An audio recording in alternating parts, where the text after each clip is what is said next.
sekarang ni kita guna Zoom. Betul. Kata Zoom ni bahaya, betul ke? Zoom ni bahaya. Guna apa app Zoom ni bahaya, betul ke?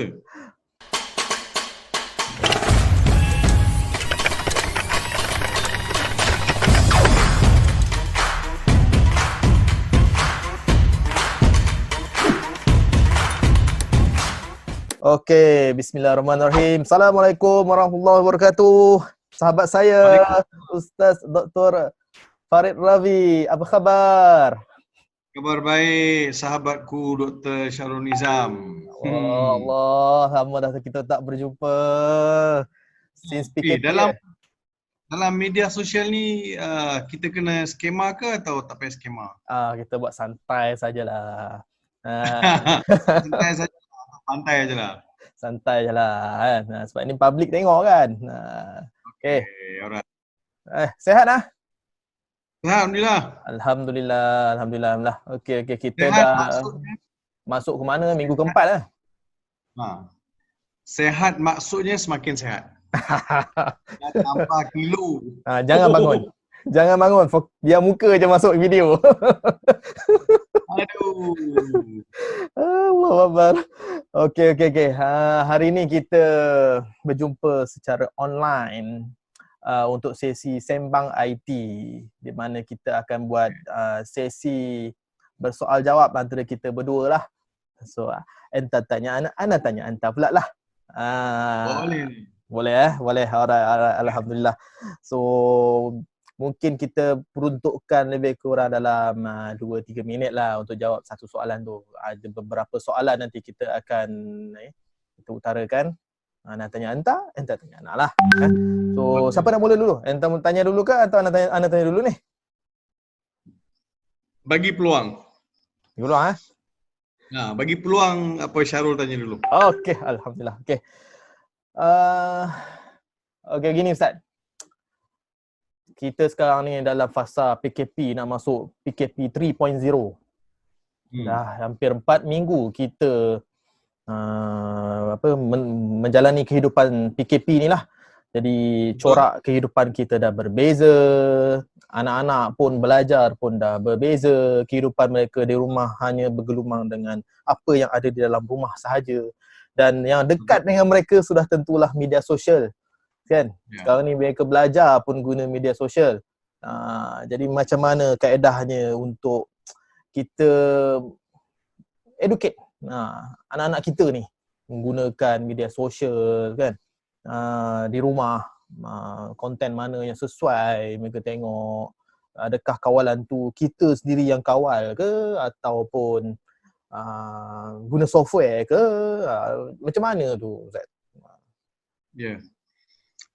Terima kasih kepada soalan tadi. Saya fikir satu benda yang sangat valid dan juga dekatlah dengan kita. So dalam tempoh kita dah hampir 1 bulan duduk di rumah dalam perintah PKP ni, saya yakin banyak masa yang dihabiskan bersama family, betul.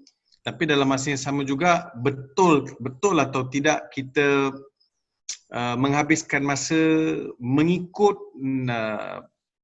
kehendak hidup berkeluarga tu.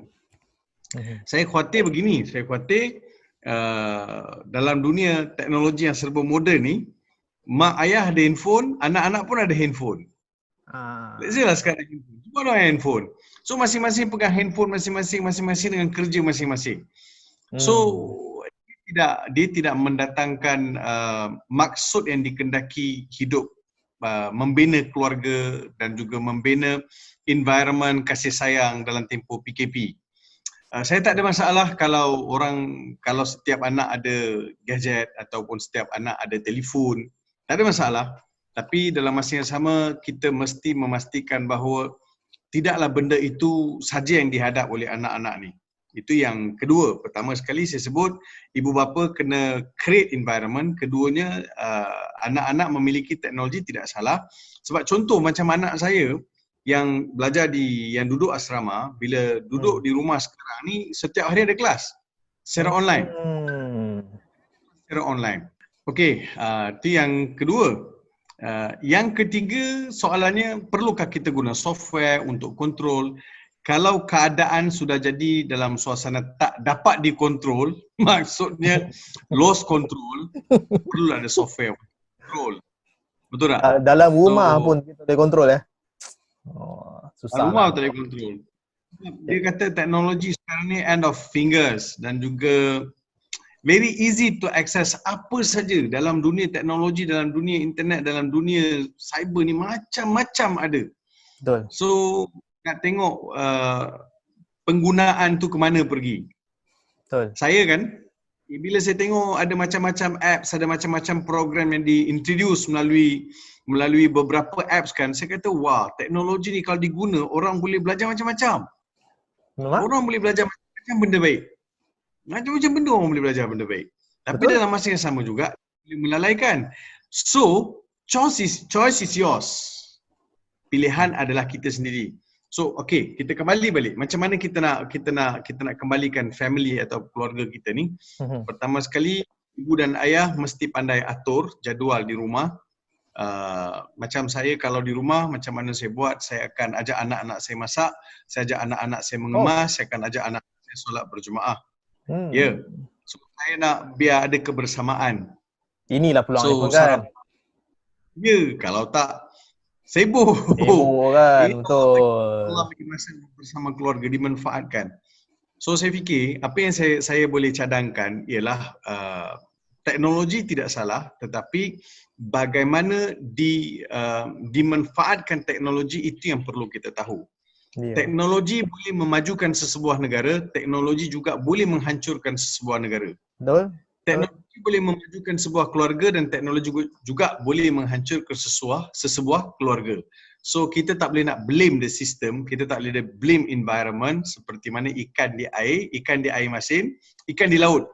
Ikan di laut bila kita tangkap ke darat dia tak rasa masin pun, nak goreng kena bau garam lagi. So environment tu tidak memberi kesan kepada dia.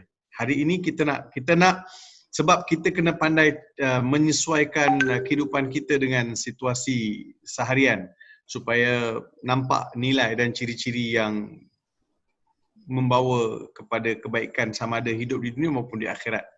Betul kan? Betul, memang. Ini baru fasa 3.0 nak masuk ni kan? Belum masuk ke nombor yang seterusnya. Itu yang kita risau tu. Okey, silakan. Ya akhi. Ya. Jawapan mantap. Terima kasih. Ana nak tanya entah satu soalan lah. Okey, apa dia? Shoot. Sekarang ni kita guna Zoom. Betul. Kata Zoom ni bahaya. Betul ke? Zoom ni bahaya. Guna app Zoom ni bahaya. Betul ke? Okey. Ana jawab direct lah. Orang IT ni dia direct je. Dia corner sikit-sikit je kan.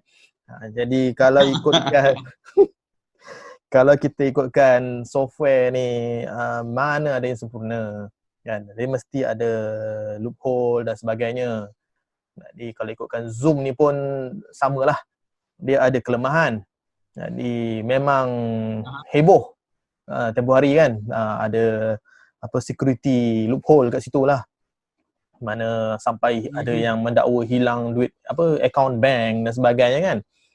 Tapi pada pendapat Ana bukan sampai ada hilang duit akaun bank lepas guna Zoom. Anda cakap security apa? Security loophole. Loophole. Ada lubang-lubang security inilah yang di mana hackers ni dia akan fokus kat situ lah. Tapi kalau kita tengok senario kan macam Windows kan. Windows operating system ni, Windows 10 sekarang kita pakai kan. Memang kita kena selalu buat update. Kalau kita tak buat update, kat situlah yang ada security loophole yang tak ditutup oleh ni. Bila tak ditutup, hackers ni pandai.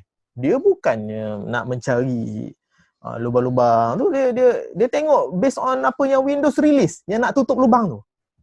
Bila ada Windows release tu nak tutup lubang tu, baru dia buat benda yang attack benda tu. Jadi bila siapa komputer yang tak buat update, itu yang selalu kena. Sama lah kes Zoom kita ni. Zoom kita ni pun dia ada kena update. Jadi kalau yang guna PC memang ada boleh download. Itu kita boleh update direct bila kita on software tu. Sama juga dengan Windows lah. Dengan Android ataupun iPhone lah. Nah, kita kena update lah dekat Play Store dengan Apple Store tu kan. App Store tu kan. Kena update selalu. Lepas tu dakwaan orang yang kata supaya hilang duit tu, rasanya sebabnya isunya Zoom ni kita boleh create yang meeting ID tu kan. Jadi meeting ID tu kita sebarkan ke merata-rata guna WhatsApp. Bila kita sebarkan ke WhatsApp tu, itu yang ada orang lain boleh masuk ke dalam meeting room kita ni. Itu yang jadi kes dekat Singapore ban tu. Sebab orang tu masuk, dia paparkan gambar lucah apa semua. Di Europe pun jadi. Itu yang Singapore ban lah. So itulah sedikit sebanyak lah. Bahaya memang bahaya, tapi kalau kita tahu menggunakannya, kita keep update, insyaAllah okey. Kita update lah selalu software tu. So dia terpulang pada maksudnya benda tu tak salah, benda tu tak adalah salah.